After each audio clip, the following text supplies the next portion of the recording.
มีครอบครัวหนึ่งมีพ่อแม่ลูกก็6 คน7 คนลูกแต่ละคนก็มีความคิดเห็นไม่เหมือนกัน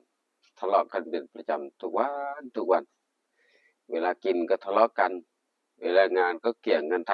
ำกิจกรรมในบ้านไม่ช่วยเหลือไม่เอื้อเฟื้อต่อกันก็เป็นเรื่องที่ยุ่งยากปัญหาก็เกิดขึ้นในบ้านพ่อแม่ก็เหนื่อยบอกไม่ได้สอนไม่เอา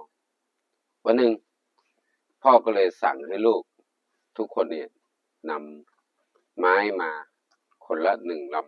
ำน้อยๆเนี่ยนะไม้ลำเล็กๆเท่านิ้วมือเนี่ยเอามาทุกคนเสร็จแล้วพ่อก็เอามัดรวมกันลูกลองเอามัดรวมกันดีละยาวประมาณสัก1 เมตรเนี่ยแล้วก็มามัดรวมกันแล้วให้ทุกคนหักหลายคนพยายามยังไงก็หักไม่ได้ไม่สามารถทำลายให้หักให้แตกได้พ่อก็เลยแก้มัดออกแล้วทุกคนหักทีละลำก็หักได้อย่างง่ายดายพ่อก็สอนลูกว่าความรักความสมานสามัคคีกันเนี่ยทำงานยากให้เป็นงานน้อยทำงานยากให้เป็นงานง่ายทำงานมากให้เป็นงานน้อยความสามานสามัคคีก็ไม่มีใครทำลายได้ถ้าหากว่าเราไม่รักกันไม่สมานสามัคคีกันเรื่องยุ่งเรื่องลำบากก็จะเกิดขึ้นบ้านแตกสลายขาดเพราะเราไม่สมานสามัคคีกันเช่นเดียวกันบ้านเมืองเราถ้าหากว่าคนไทยเรารักกันสมานสามัคคีกันร่วมไม้ร่วมมือกันความสมานสามัคคีก็คือเป็นธรรมข้อหนึ่งที่เข้มแข็งขึ้นชาติเราก็พัฒนาไปได้ง่ายบ้านของเราก็พัฒนาไปได้เร็วแต่ถ้าทะเลาะกันขัดกันในบ้านหลังหนึ่งเนี่ยถ้าขัดกันแค่คนเดียวเรื่องยุ่งก็เกิดขึ้นเยอะเพราะนั้นเหมือนไม้ถ้ารวมกันจริงๆหักก็หักไม่ได้หักไม่ลง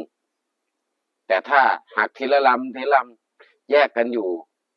แล้วก็หักมันสามารถทำลายได้จนหมดสิ้นไม่เหลือแม้แต่ลำเดียว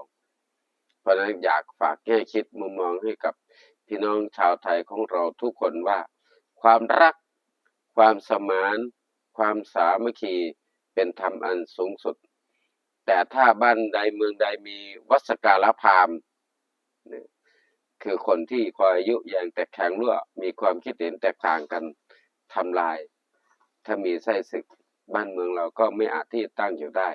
เพราะฉะนั้นวันนี้เป็นวันที่อยากจะสอนให้ทุกคนว่าเหมือนไม้ไผ่เนี่ย